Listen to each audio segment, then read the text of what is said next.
PPKM level 4 Jawa Bali yang merupakan perpanjangan dari PPKM darurat berlaku hingga tanggal 25 Juli besok.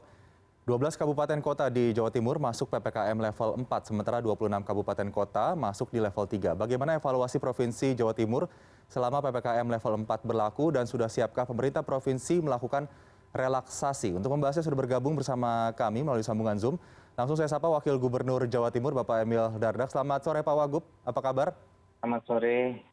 Oke, Pak Emil, ini PPKM level 4 sudah akan berakhir ya rencananya tanggal 25 Juli. Dari seluruh kabupaten kota yang ada di Jawa Timur saat ini apakah sudah dievaluasi kembali? Apakah ada penurunan kategori level di sana dan sudah siap melakukan relaksasi jika ada penurunan jumlah kasus? Pada saat tanggal 21 Juli itu memang tidak seluruh kabupaten kota di Jawa Timur masuk level 4. Tetapi instruksi Mendagrinya mengikut sertakan seluruh wilayah Jawa Timur termasuk yang level 3 untuk menerapkan PPKM di level 4. Itu faktualnya. Tapi kita juga memang tidak memungkiri bahwa saat ini kasus masih tinggi. Satu hal aja yang pasti bahwa sejak mencapai puncaknya sekitar 2 hari yang lalu, kasus ini relatif dalam kondisi yang landai. Nah inilah yang kemudian memang menjadi satu hal yang kita anggap cukup positif. Tetapi tidak boleh kita kemudian euforia atau terlalu dini untuk menyimpulkan bahwa situasi aman. Makanya sebagaimana disampaikan Pak Presiden kan bukan relaksasi yang sifatnya ini masif, tetapi pembukaan secara hati-hati dan bertahap. Karena kita terus juga melihat bahwa sebenarnya ada hal-hal yang secara semangat ini kita masih melakukan pembatasan, tetapi kemudian bisa kita sesuaikan. Pak Presiden menyampaikan. Bagaimana kalau makan di tempat itu dibatasi 30 menit. Nah kami melihat bahwa risiko penularan yang sangat tinggi terjadi saat orang itu makan di tempat tetapi mereka kemudian ngobrol dan buka masker. Nah ini yang kemudian menjadi riskan.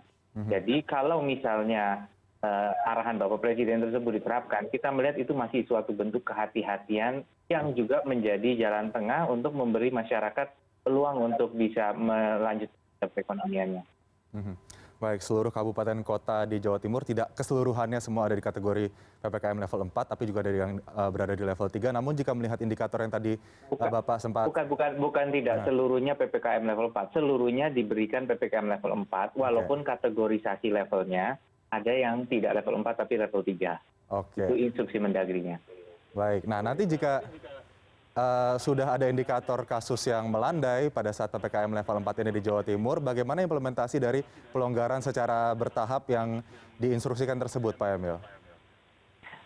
Belum ada instruksi spesifik sampai hari ini, sampai saat ini. Jadi tentunya kita tidak bisa berandai-andai. Namun demikian, kami memang terus meningkatkan efektivitas dalam kaitan dengan fungsi misalnya pendekatan PPKM mikro. Bagaimana unit terkecil yaitu desa ini bisa memperkuat respons mereka terhadap potensi kenaikan kasus di wilayah masing-masing. Jadi misalnya dengan memastikan Ponkesdesnya ini sudah memiliki perawat yang terlindungi dengan APD yang memadai untuk melakukan pengecekan kalau ada warganya yang datang ke sana, ada oximeternya. Lalu mau dirujuk kemana? Nah ini juga dilakukan bersama dengan upaya tracing yang gencar. Upaya tracing ini dilakukan dengan lebih dari 10.000 tracer se-Jawa Timur. Angkanya hari ini memang belum menurut kami belum optimal karena ada rata-rata masih di kisaran di bawah 3 per 1 kasus. Nah inilah yang kita kemudian bersama dengan TNI, Polri memperkuat ini. Apakah lemahnya di eksekusinya atau sekedar di pelaporannya karena aplikasi Silacak ini parameternya untuk satu kontak yang dimasukin itu bisa sampai 40 lebih. Nah ini terlalu kompleks untuk tenaga lapangan harus ngentri satu kontak erat dengan 40 lebih. Ini tidak, karena untuk mereka di lapangan melakukan tracing saja sudah sangat berat. Nah langkah-langkah ini terus kita genjot, begitu pula dengan vaksinasi. Oke, nah untuk pelonggaran secara bertahap tersebut, Pak Emil, setelah tanggal 25 Juli, masa akhir dari PPKM level 4, apakah kemudian pada tanggal 26 akan dilakukan di Provinsi Jawa Timur yang sudah kasusnya dinilai melandai? Melandai ini tidak boleh kita kemudian asumsikan bahwa situasi sudah baik ya, karena rumah sakit masih overload. Saat ini jumlah kasus tambahan harian masih lebih besar daripada jumlah pasien sembuh. Kami coba lihat kita capai kesembuhan 4.000, sedangkan kasus kita 6.900. Artinya kita bisa mencapai kesembuhan 4.000 dengan ketersediaan.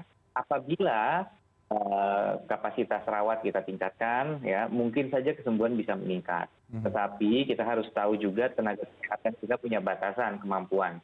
Nah inilah sebabnya kita tetap berharap kasus tidak hanya landai tapi bisa turun. Oke, baik. Kita ke soal vaksinasi selanjutnya, Pak Emil. Ini kan kemarin Wali Kota Surabaya sempat melaporkan adanya pasokan vaksin yang kurang di sana. Saat ini untuk distribusi vaksin di seluruh provinsi, kabupaten kota maksud saya di Jawa Timur, bagaimana Pak untuk kemudian bisa cepat membentuk herd immunity di sana? Kita yang kekurangan vaksin bukan hanya Surabaya, hanya kabupaten kota yang sudah menyampaikan. Ya, tetapi di gudang Dinkes provinsi tidak pernah ada stok yang berlebih, semua langsung just in time. Ya, nah inilah yang kemudian memang kalau stok vaksin saat ini 900.000, ya, tetapi ada tersebar vaksin itu tidak hanya datang ke pemerintah provinsi, tapi juga ada yang melalui instansi-instansi lain. Nah, kami kemudian fokus bagaimana yang dipercayakan melalui Dinkes provinsi cepat nyampai ke Dinkes kabupaten kota. Dan kita mengapresiasi Dinkes kabupaten kota yang kemudian dengan masif melakukan juga proses vaksinasi.